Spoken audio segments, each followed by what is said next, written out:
Bonjour à tous. Suite au message du président de la République hier soir, nous savons que maintenant que les élections municipales vont être maintenues dimanche 15 et 22 mars prochain.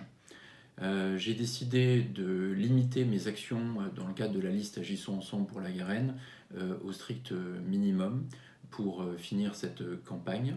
Je supprime également, j'annule la réunion d'entre-deux tours que j'avais prévu de faire pour des raisons évidentes.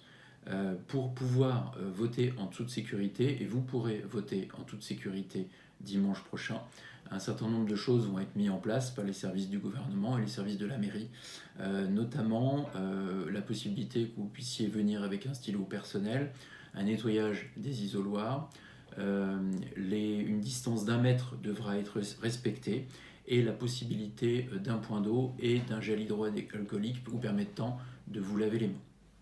Au-delà, effectivement, à partir de lundi prochain, la fermeture des écoles, des crèches et des maternelles qui a été décidée par le gouvernement va rendre la vie plus difficile au quotidien pour les habitants que nous sommes. C'est pourquoi je propose, si vous m'accordez votre confiance lors de ces élections municipales, de mettre un plan d'urgence extrêmement important pour faciliter votre vie.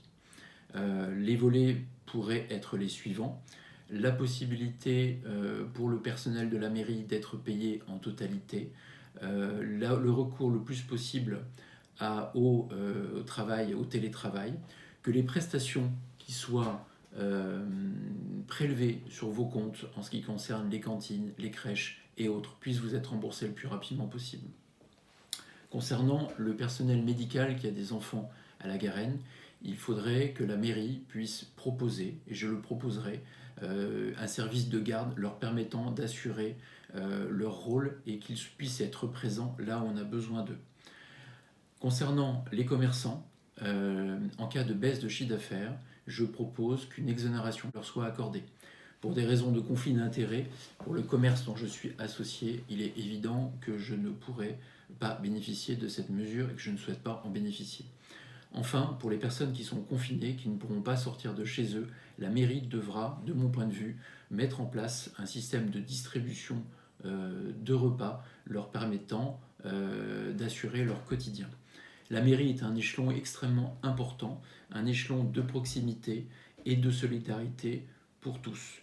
Je vous remercie de votre attention et vous dis à dimanche prochain. Merci.